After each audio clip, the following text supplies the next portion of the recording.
everyone, I'm Bhavna D. Kumar. Welcome to my channel Bhavna's Platform. How are you all? Hope you're doing good. Well, in today's video, I'm going to discuss about the new education policy. Before proceeding to the video, make sure that you like, share and subscribe to my channel. Also hit the bell icon so that you will never miss out an update.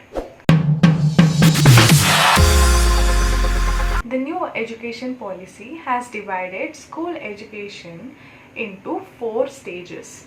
Okay, it's not 10 plus 2. It is going to be 5 plus 3 plus 3 plus 4. Okay, children from age 3 to 8 are in first stage. Students from age 8 to 11 are in second stage, and students from age 11 to 14 are in third stage, and students from age 14 to 18 are in final stage. Okay.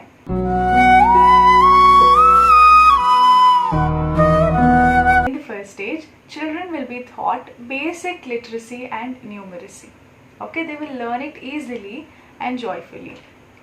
Sounds great, but how will they be able to deliver it effectively?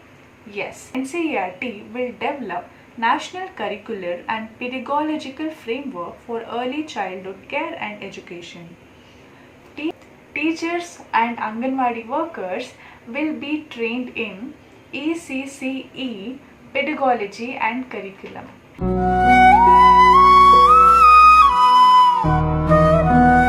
Second stage is also called as the preparatory stage. Okay, new subjects will be introduced to students in this stage. There is a policy called as multilingualism policy, which has emphasized regional language or mother tongue as a medium of instructions till 5th grade, preferably till 8th grade. Okay, and Sanskrit and other classical languages will also be offered to students as an option. Okay, they have also mentioned that they are not going to force any languages to the students. If they are willing to take it, they can take it.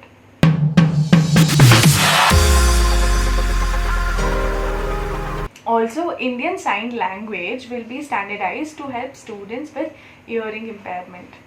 Isn't it a great news?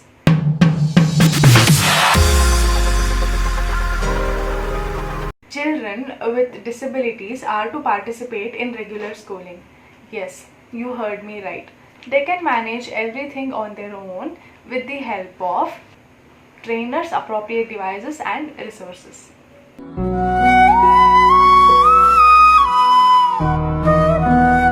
In third stage, students will be introduced to vocational education. Yes, you heard me right.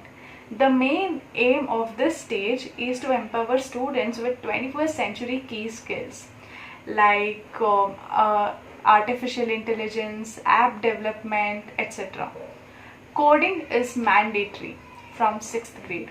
There are so many jobs like electrician, plumber, gardener, etc., which are not much appreciated, right? But this should also be treated equally. Okay, there are few electrical engineers who have very good theoretical knowledge, but if you just give them a simple motor, they can't repair it. They don't have practical knowledge. Hence, projects, workshops and internships will be offered to students to help them gain practical knowledge. Students should understand each and everything completely, right? He should not memorize things and reproduce the same in exams. Correct. So concept clarity is very important. In this stage, they are mainly focusing on critical thinking and experimental learning. Isn't it fun? The difficulty level of question paper will also be increased. You will not only have a descriptive paper, but also analytical paper.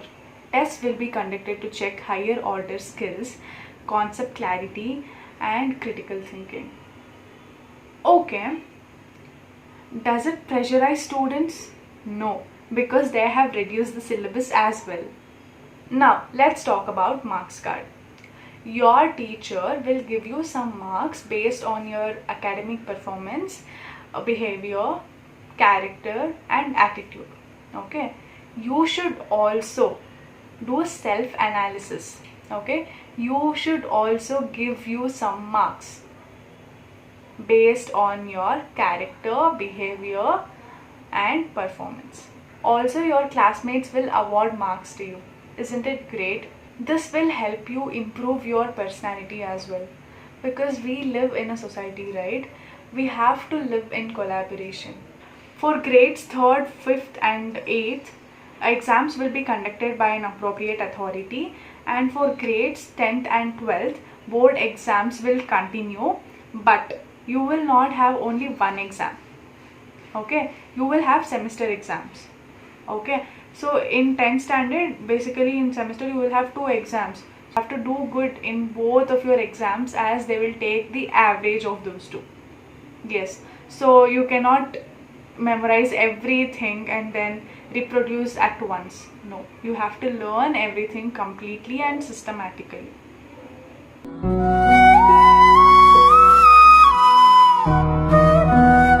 In the final stage, flexibility of choice has increased. There is absolutely no rigidity between the subjects like science, commerce, curricular, and extracurricular. Even music and dance are treated as subjects. Isn't it fun? So much.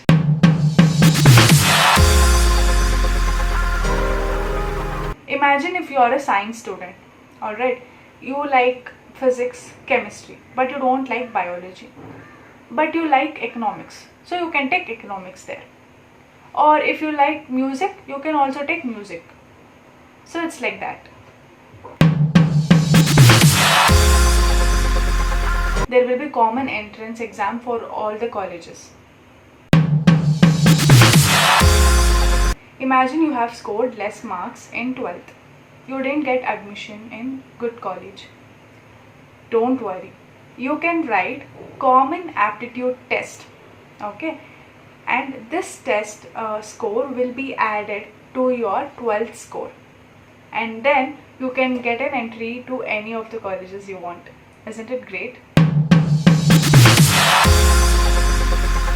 I have a good news for all the UPSC aspirants. You just want a degree, right?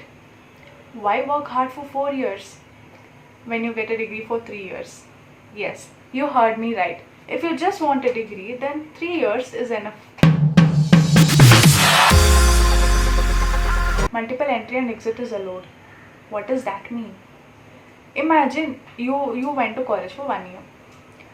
You couldn't pursue the course due to your own reasons. Okay? Then what to do? Don't worry. Even if you have done a course for 1 year, they will give you a certificate for that. You may rejoin whenever you want. You don't have to start from first year. You may start from where you stopped. How? When you quit the course, you will get 1 year certificate with certain credits. Okay, there is something called as academic bank of credits. Okay, it will be stored there. Whenever you want to continue the course, you will come back and you will start from where you had stopped. Alright, now you will join for second year, imagine. Then when you complete your degree, that 1 year credits will be added to your degree and you will get a degree certificate. Understood? If you quit after second year, you will get advanced diploma certificate. If you quit after 3 years, you will get bachelor's degree. So if you are a UPSC aspirant, you just have to fill the form saying that you have completed the degree. So for that, 3 years is enough for you. Okay, you can say tata bye bye to your college and then you can go prepare for your exams. If you are research minded and you want to continue the research, then you will do your degree for 4 years and then you will get a certificate as bachelor's degree with research. 6% of GDP will be invested on education. You are a science student who is interested in research. Who will fund you? Don't worry. National Research Foundation will fund you. Will they only fund science students? No, they will also fund social science students. It's a great news, and it's very much important for a developing country like India. Private school and college fees will be monitored by the government. Now they cannot charge as much as they want. Hope this video was helpful. Please let me know in the comment section below. Bye until next video.